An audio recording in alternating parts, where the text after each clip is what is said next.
let's talk about this whole situation from a coaching staff. Mm-hmm. I wonder if they're looking for, like, if you're an assistant coach or if you're Greg, are you looking for that one thing that can help validate how you feel about a particular player in this last weekend of games?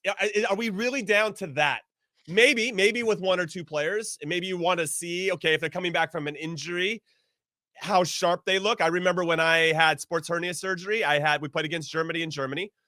It didn't go well. I was dying. I had to end up bilateral sports hernia surgery. But before that game, I knew that if I wanted to impress the coaching staff and obviously continue to earn the trust and rapport of my teammates, that I could play at a high level and they could trust me in high pressure situations, I needed to play this Germany game.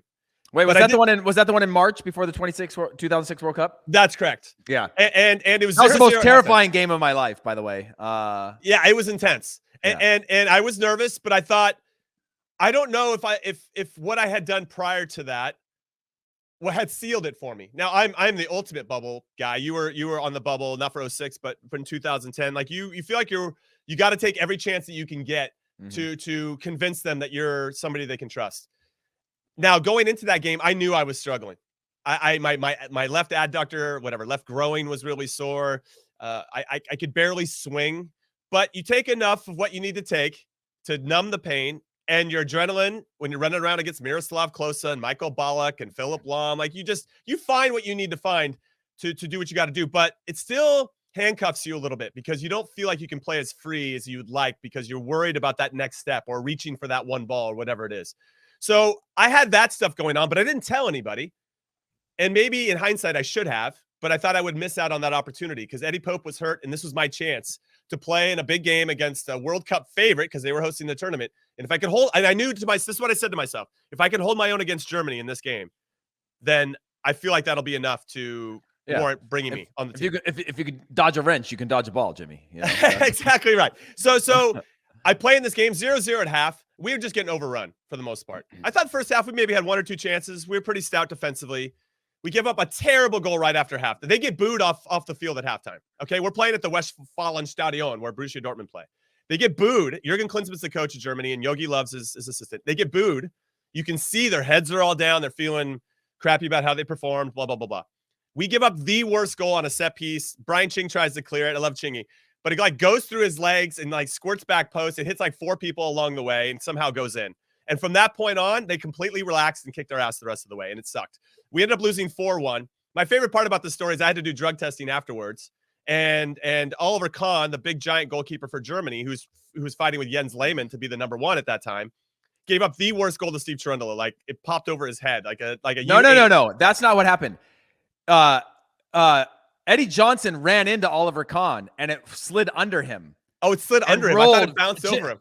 Steve Cherundolo hit a long ball over the top. From their own half line. They ran into each other. The ball rolled under both of them and rolled into the goal, and it was like a goal from the half line, basically, or it was side of the half. Yeah. That was wild. So Oliver Kahn was pissed about that because he knew that would probably be used against him. And so I had drug testing, and it was me and him. And you can't pee when you have drug testing. Like you're so dehydrated, it takes you like an hour and a half of drinking water before you can pee again. And then you don't want to over drink your water because then your pee is too clear, and that won't count either for the drug test. It's an absolute disaster. So it's just me and Oliver Kahn, and he's like steaming hot because he just made that mistake and didn't get the clean sheet or whatever. And I'm like, we just got our ass kicked, and this sucks. And I didn't play particularly well in the second half, and maybe that might be it. That might be it for my national team career. And I took that risk knowing that I wasn't 100%.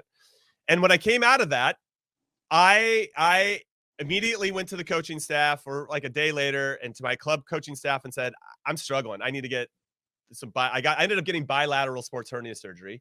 I went to that crazy doctor in Munich. I was back in 2 weeks. And after 2 weeks, I played 90 minutes against the New England Revolution at home. I'll never forget it. And Glenn Meyernick, the assistant coach, came to watch me play in person. To the soccer gods, I thank you. I scored the game winner. We win 1-0. And I did just enough. And I think that showed the coaching staff that I was healthy and ready to go. And I think there might be evidence. So I'm tying this all the way back into my original comment that I think there might be some players that are on maybe the bubble that maybe are coming off of injury. I can't even think of anybody off the top of my head. Maybe you can, but that there might be some eyeballs on a couple people, and how they perform in this particular weekend could proved to be that little piece of narrative that the coaching staff's looking for. And sorry, that was a really long story. Thanks for coming to my podcast. No, I think that's fantastic. And by the way, that was at that Westfalen Stadion. I remember it was the biggest crowd I'd ever played in. It was my 6th cap. I remember specifically because I was like, the 5 caps before that weren't that big of a deal, and this was a big deal. It was a big deal going into the World Cup, and I knew I was on the outside looking in there. And did you start that World Cup? No, I came in for Corey Gibbs. I believe Corey Gibbs. Yeah. What was the score? What was the score when you came in? I want to say we were down by 3 because I think only Michael Ballack scored a header after I was in on the near post off a cross.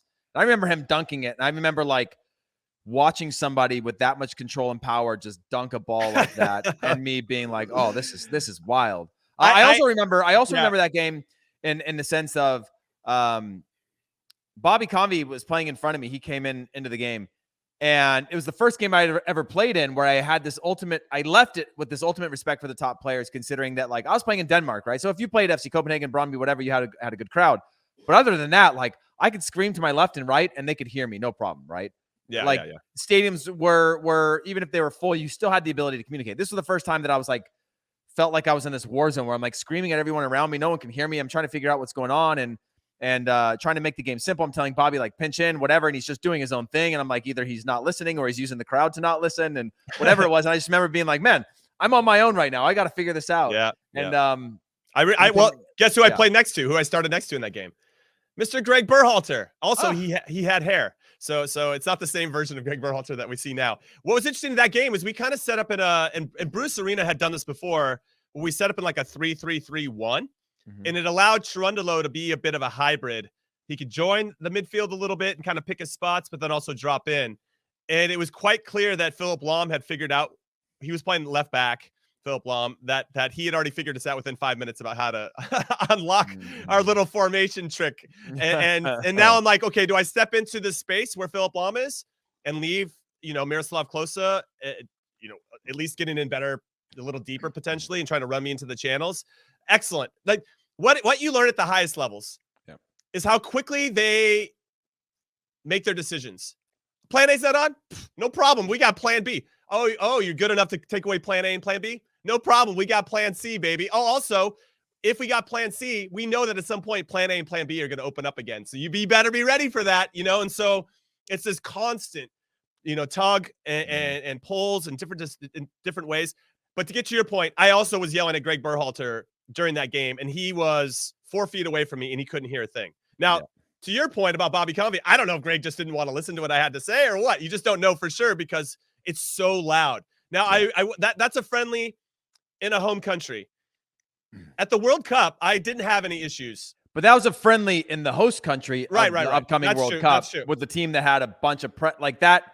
That was a tune-up. You know what I mean? Like that didn't feel like a friendly in that one. The intensity, the magnitude, obviously. Yeah, it was. Jurgen Klinsmann was coaching Germany at that point, right? And he was under a lot of pressure, and as well. So, yeah, for a friendly context, I guess what I'm saying is for those matches, they did have that one did have a little bit of extra to it, and up until that point, like you said, the international game, like that was the purest example of an international match versus a few of my matches before that were January camp, and then my first match against Scotland, I was just like trying to figure it out, like where the ball was, because it never touched the ground. It was just like flying in the air constantly for like the 20 minutes that I played. This was a completely different experience. What's interesting? I'm going to put a button on this story because some of these guys are going to run into this. Some of them are going to get cut, and their dream could be over, and it's hard and it's harsh.